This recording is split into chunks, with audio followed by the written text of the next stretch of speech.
Recently, I've received quite a few comments asking me to make another build video. I've strayed away from this sort of content simply because I think other players have more intimate build knowledge than me, even with over 3,000 hours in game. Carrot's perk deck build series really has cornered the market on this, meaning instead of coming out with hyperbolic best build of X year videos like I did during my blunder years, I now prefer to only share build videos when I'm onto something pretty special that I seriously enjoy using. And 5 months on from my Shrek build video, something reserved for my style of play, I have yet another top tier setup to share with you for those still on their DSOD quest. Oh, and for those of you unaware, the GTX 490 is now available within my Apex Gaming PC range. Check it out from the link in the description. For this build, you're going to need the most recently released McShay Weapon Pack 2, which is a fairly solid DLC pack in its own right. That is because it makes use of the all-powerful Akimbo VD12s, probably the strongest outright shotguns in the game at the moment, especially with Dragon's Breath and Tombstone slugs getting nerfed. Even with the advent of damage range multipliers, these things can compete with some of the best weapons in the game with their monstrous close to medium range DPS and immense crowd control potential. As a result, this has to be one of the highest kill per minute builds I've ever used, outside of some setups abusing the Commando 101. I've seen people noticing how strong this looked in previous gameplay videos, so here's the specific attachment set. We go for the triple O buckshot, short barrel, silent killer suppressor, a stability boost, auto fire, LED combo, and straight grip. Relative to the previous kings of this playstyle, the Akimbo Grims, the VD12s have superior stability, crucial extra points of damage, and to top it all off, they are fully auto. Once you get used to just holding down the trigger on these things, you'll see why I find them superior to the Grims in virtually every tangible way. In the secondary slot, we're not exactly spoiled for choices. I'd like to see more high utility secondaries added in the future to open up our options. Simply put, we need something with shield piercing as well as high concealment potential, basically leaving us a choice between the 5.7 pistol and the Judge shotgun. Since we're obviously going to build into shotgun skills, the Judge is a no-brainer. However, instead of the HE round setup I usually go for, I've instead opted for slug rounds. This isn't just a case of me trying to be fancy, as obviously slugs still deal with shields, but require far more accuracy than the explosives.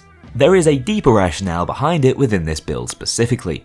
You see, despite the VD12's high DPS, they are far from ideal up against bulldozers, especially the 48,000 health pool of the minigun variants.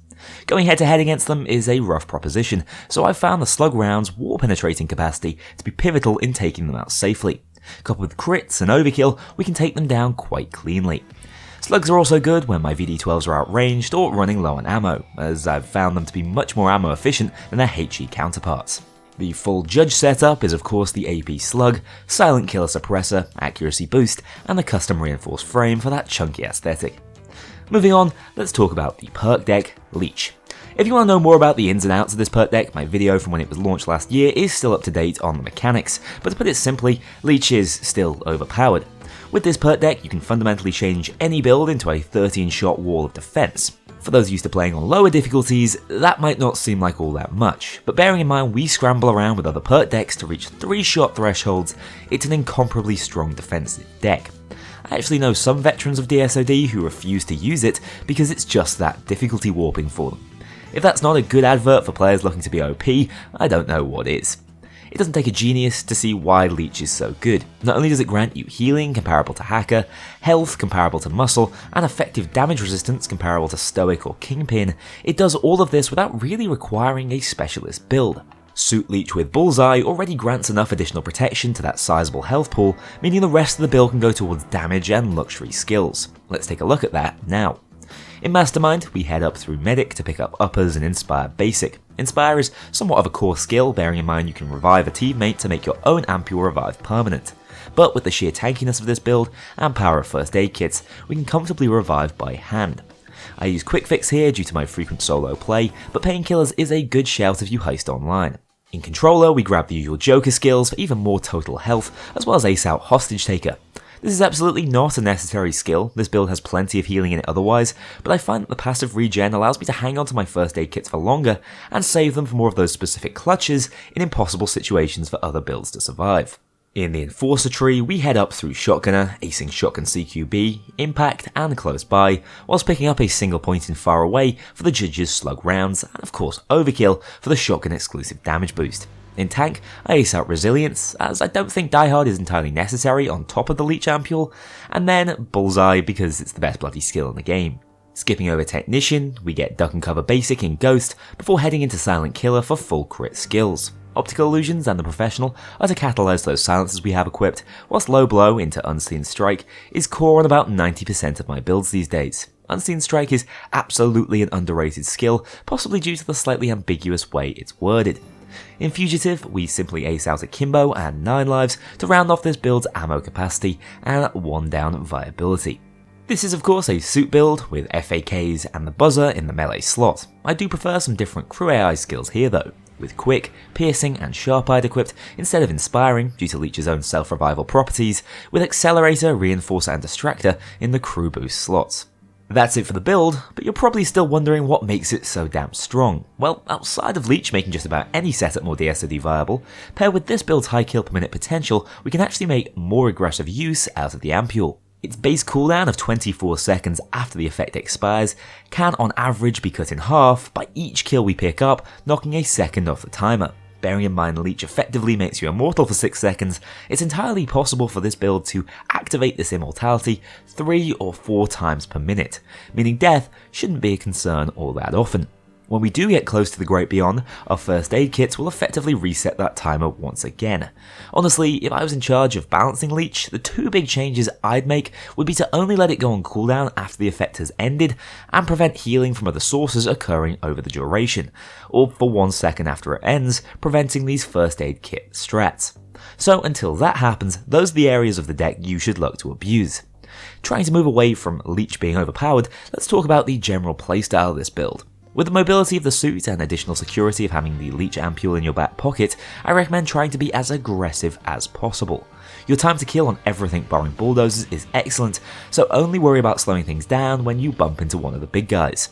By staying on the move, you can ensure you're within the VD12's optimal damage range of 10 meters and keep on top of your ammo economy.